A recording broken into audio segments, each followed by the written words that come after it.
주야로 묵상. 오늘은 마태복음 26장 41절 말씀입니다. 우리가 이번 한 주 주야로 묵상에 대해서 한번 다시 또 생각해보는 그런 시간을 갖고 있습니다. 주야로 묵상하다. 하나님의 말씀을 밤낮으로 하루 종일 우리가 깨어있는 그 모든 순간에 하나님의 말씀을 묵상하는 거죠.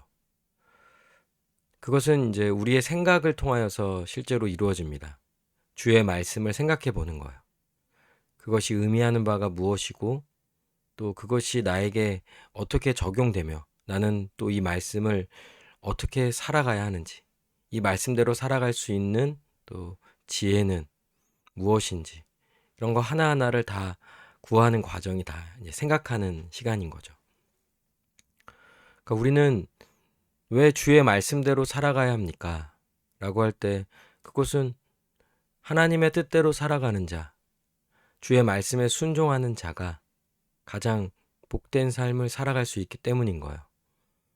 여러분도 누군가에게 조언을 구할 때 지혜로운 사람을 찾아가죠. 능력 있는 사람을 찾아갑니다. 그리고 그 조언의 내용은 거의 이런 거죠.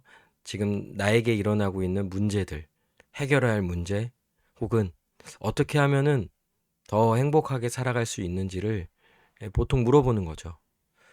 그래서 삶에 대한 고민, 나는 어떻게 살아가야 하는지, 무엇이 진정 나를 위하는 길인지 이런 거 하나하나를 질문하게 될 겁니다. 그렇다고 한다면 최고의 지혜자는 하나님이시죠. 더더군다나 이 세상을 창조하신 분이 하나님이시고요. 창조의 목적을 생각했을 때 하나님이 이 세상을 창조하심은 복과 안식을 주시기 위함이다라는 거예요. 하나님 안에 있는 영원한 안식과 그 복락이 우리에게, 하나님의 백성들에게 주어진 것이죠. 이것이 하나님이 세상을 창조하신 목적인 거예요. 그러면 이런 복을 누릴 수 있는 자는 바로 하나님의 뜻에 순종하는 하나님의 백성들만이 이와 같은 복을 받아 누리며 살아갈 수 있는 거예요. 그래서 율법을, 하나님의 뜻을 밝히 드러내고 깨닫기 위하여 또 율법대로 살아가는 것이 형통한 길이요, 평강의 길이요, 의와 평강, 그리고 자유, 기쁨, 행복, 이 모든 것이 율법에 순종하는 자가 누리는 삶의 내용이라 할 수 있는 것이죠. 그러니까 단순히 말해서 인생의 모든 고민과 우리가 나아가야 할 방향, 우리를 진짜 행복하게 하는 이 모든 것, 그것은 오직 말씀, 기록된 말씀, 성경책, 율법, 하나님의 뜻이라 할 수 있는 것이죠. 그래서 우리는 생각하는 겁니다. 깊이 생각해 봅니다. 묵상합니다.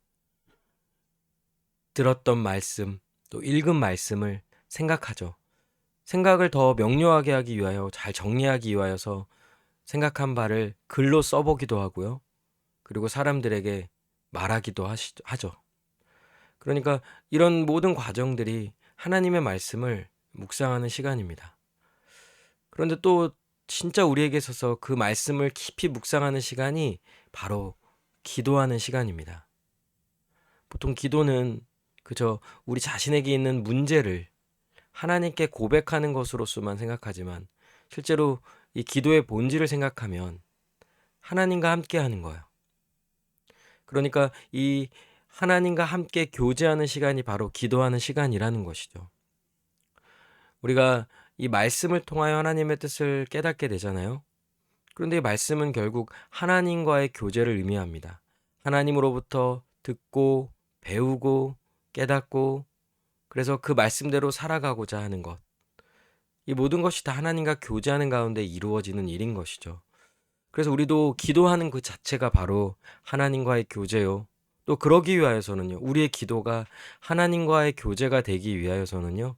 주의 말씀을 붙잡고 그 말씀으로 하나님께 기도해야 한다는 거예요. 여러분 보세요. 시험에 들지 않게 깨어 기도하라. 우리가 주야로 묵상하면 하루 종일 주의 말씀을 묵상하고 그 말은 뭐야? 하루 종일 주님과 함께하고 주님과 동행하는 삶을 말하는 것이죠. 그리고 또 그것이 우리의 삶에 이루어지기 위해서는요. 주의 말씀을 생각하고 그 말씀으로 현실을 바라보며 내가 나아갈 바가 무엇인지를 생각해보고 고민해보고 질문해보고 하는 이 모든 과정이겠죠. 또한 이것은 우리가 기도함으로 드러나는 거예요.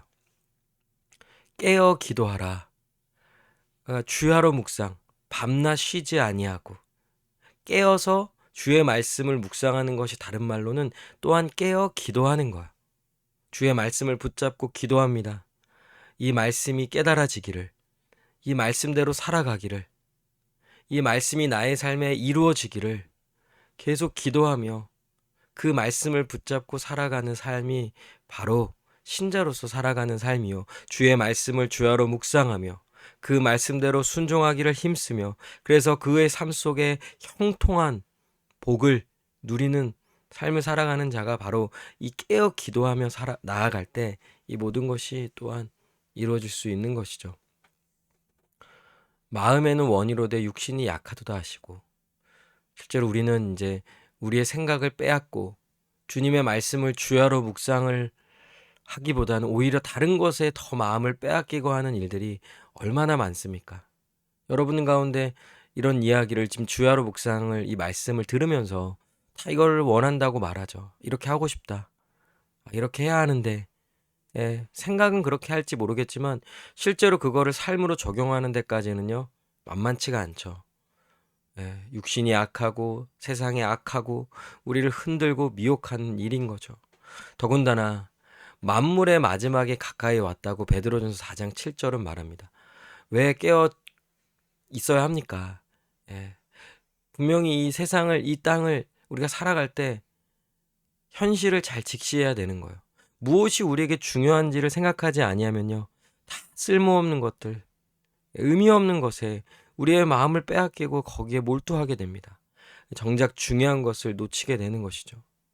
여러분도 만약 여러분의 생애가 오늘 마지막이다라고 말하면 무엇을 하시겠습니까? 그냥 아무거나 막 합니까? 그냥 살아왔던 대로, 그냥 감정이 올라오는 대로 그렇게 할 리가 없겠죠. 오늘 만약에 마지막이라고 한다면 내가 오늘 깨어야 있어야 할 이유가 분명하다면요. 그러면요. 정신을 차리고 근신하여 기도해야 한다는 거예요. 여기서 근신하다라는 말은요. 말과 행동을 조심하는 것이죠. 그러니까 무엇을 해야 하며 무엇을 말하며 하는 이런 것들을요. 아주 신중하게 하겠다는 거예요.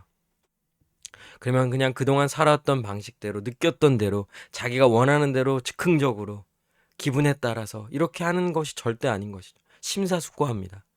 하나님의 말씀을 생각하고 그 말씀으로 현실을 바라보며 또 기도하는 거예요. 그리고 이 말씀대로 살아가기를, 이 말씀이 깨달아지기를, 그 말씀이 더욱 나의 마음에, 우리의 마음에 깊이 새겨지기를 더 기도하는 거죠.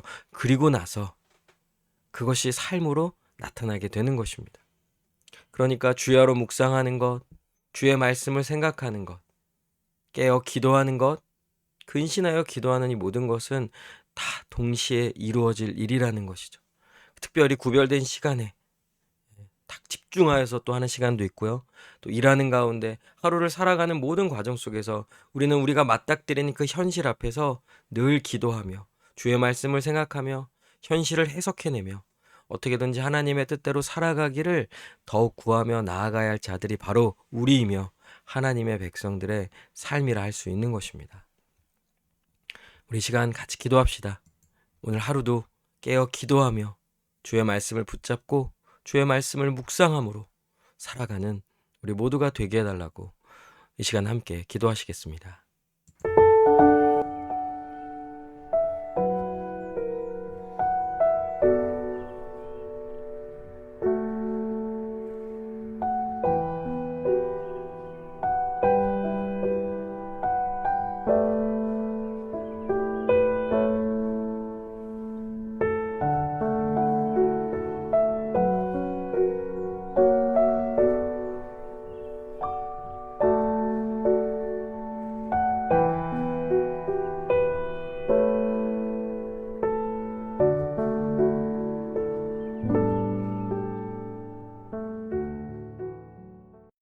기도합니다.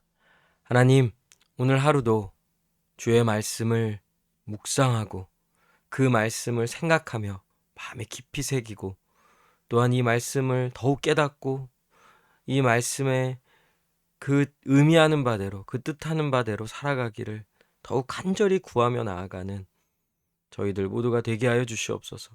깨어 기도하게 하여 주시옵소서.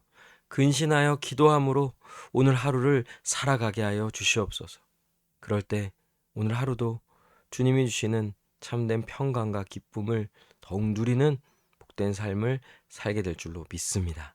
감사드리며 살아계신 우리 주 예수 그리스도의 이름으로 기도합니다. 아멘. 오늘도 주님 안에서 승리하는 복된 하루 되시길 바랍니다.